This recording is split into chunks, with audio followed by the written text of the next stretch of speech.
কোরআনের কসম কেটে বলে আমি হয়তো উমরা হাউস করছি না না আপনার পাশে কেউ না তো এত ওই আমি শুধু ভয় পেয়েছিলাম ওয়াইফটা 6 মাসে প্রেগন্যান্ট ভাড়া বাসা নাকি আপনাদের ভাই? না না না না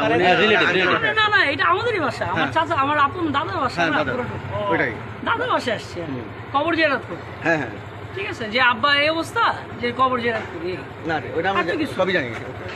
তাহলে বাসা থেকে আমি কেমন ছেলে এটা হ্যাঁ, এটা তো মাসুম স্যার আছে মাসুম স্যার সবাই ওই যে মাসুম স্যার আসি আসি আপনার ওয়ালেট ওখানে আছে। হাতে দেয় লোকটা পরে মরে গেলে আমি তো সেটাই ওয়ালেটটা আমার ওয়াইফকে দিলে ভালো এটা বেগ চিন্তা করুন এটা বেগ একটা সানসেটে গিয়ে এটা আমার ওয়াইফকে দিত স্যার এটাও ধরেন স্যার না না আপনার ভাই- এটা আমার বেগ এটা ওয়ালেট আর আমার বেগটা প্লিজ হ্যাঁ দিয়ে দেবো দিয়ে দেবো আপনার ভাই দিয়ে দেবো এটা নাও এই তোরা এদিকে সব ভাইয়া এদিকে সব কে আছে নিয়ে যাক এই পার এটা নাও এদিকে সব বুঝাই দিতে হবে স্যার যথেষ্ট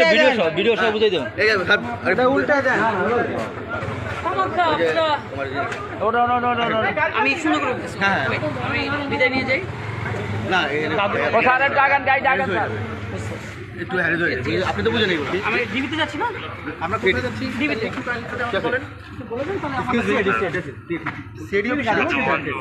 আমরা কি আর একজন সাথে যেতে পারি না